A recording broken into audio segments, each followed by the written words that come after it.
शेतकऱ्यांच्या प्रश्नावरून विरोधक आक्रमक झालेत आणि शेतीच्या नुकसानीवर चर्चेची मागणी केली। वडेट्टीवारांनी शेतकऱ्यांचा हा मुद्दा उपस्थित केलाय।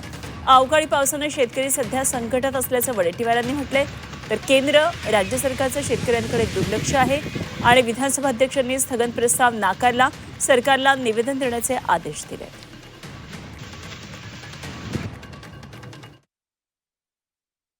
23 फेब्रुवारी 2026 ला ज्या अवकाळी पाऊस आणि गारपीट झाला त्यामध्ये विदर्भ आणि मराठवाड्यातील 11 जिल्हे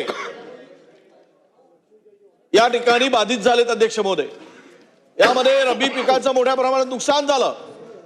या गारपिटीमुळे चणा, डाळ, मूग सगळी पिकं, जो गहू आणि भाजीपाल्यांची सर्व पिकं नष्ट झालीत। अध्यक्ष महोदय, एवढा प्रचंड गारांचा वर्षाव त्या ठिकाणी झाला, वादळी पाऊस होता आणि यामुळे त्या ठिकाणी शेतकऱ्यांचं खूप मोठ्या प्रमाणात नुकसान झालं।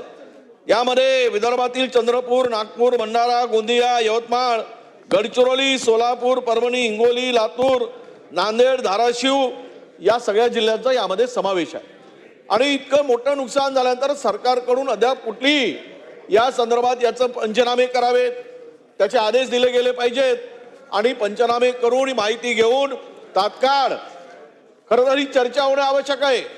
पूर्वीच मागच्या वर्षीपासून हा शेतकरी संकटात सापडला। अध्यक्ष महोदय,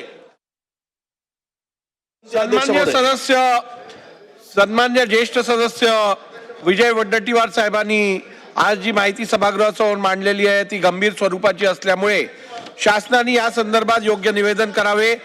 आज प्राप्त झालेल्या सर्व स्थगन प्रस्तावांच्या सूचनांना मी दालनात अनुमती नाकारलेली आहे।